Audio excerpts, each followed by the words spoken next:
Good morning, church. Welcome to day 13 of our 28-day fast. My name is Erica Bronze. I'm one of the pastors at HFF.church, and I'm so excited to be able to go through this journey through the book of Matthew with you.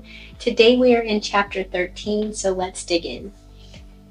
In chapter 13, we see Yeshua teaching through parables. What is a parable? A parable is a way of conveying a message or idea through a story. And it's important that Yeshua is choosing parables associated with agriculture, farming, with fishing, because these are things that everyday common people would have already been doing and been able to relate to, which is really important because it wasn't uncommon during this time for rabbis and sages to teach parables that had to do with royalty or kingdoms, that didn't really speak to everyday people. And so it's important to recognize that Yeshua chose to meet everyday common people in their everyday lives. And they should have understood it, but we'll look into that in a minute. Now, there's a lot of parables here in chapter 13. I don't have time to go through all of them, but I do encourage you to go read them and really study out what each of them mean. I want to talk about the mustard seed. It is so important because it's this concept of this very tiny mustard seed that grows to be this huge plant, right? And it's so easy in our everyday lives to feel like what we do doesn't matter, or that our impact is just so insignificant that it's really not making a difference. But Yeshua tells us otherwise, because something so small, something that looks so insignificant, has so much potential to change lives. And I think that that's something that we need to grasp, because your witness matters.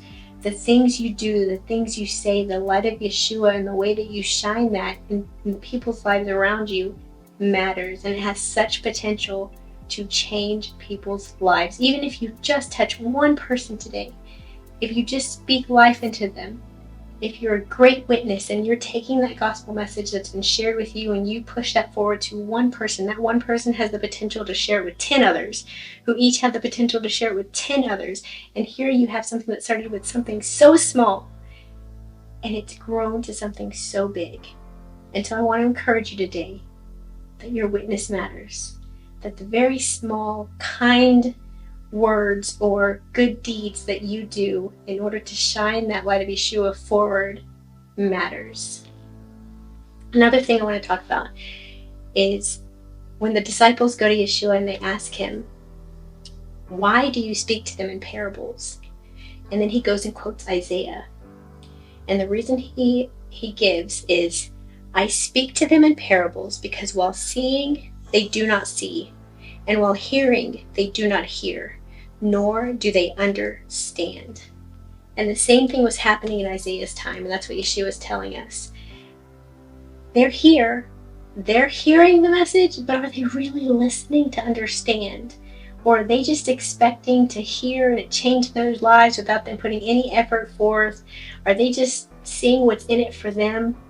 And the thing that helps me understand this is, I want you to think about a time that your child asked, hey mom, where's the ketchup? And you say, it's in the fridge. So they go up to the fridge, they open the door and they just stand there. They look around. I don't see it. It's in there, look for it. It's not here, I don't see it. You're like, okay. So you go over there, you move the milk over, and there it is. You're like, it was right there. They didn't want to have to look around for it. They didn't want to have to put any effort for it. They didn't want to move things around or clean the fridge out. They just wanted it to pop out at them. They wanted to be able to stand there and it just say, hey, here I am. And I liken it to this because what he's saying here is they see, but they're not really seeing. They hear, but they're not really hearing. They're not truly seeking after me. They're not truly seeking the kingdom of God. They're just there to see what's in it for them.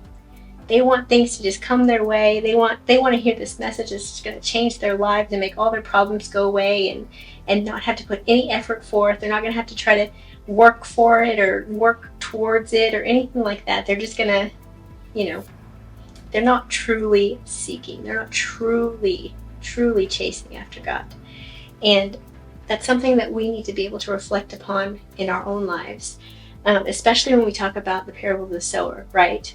Our prayer point for today is to be good soil. And if we look at the gospel message as those seeds that are planted in the soil, then we are the soil that we need to make sure is ready, is prepped, and is plowed and fertile for those seeds to go forth in our lives and produce a good crop. And so I want to encourage you today to reflect on your life, to reflect on whether or not you are good soil. And if not, ask God to show you, to reveal those things to you so that you can change, so that you can really have a heart that is seeking after Him. I pray this message blesses you, and I pray you have a blessed week. We'll see you tomorrow, church.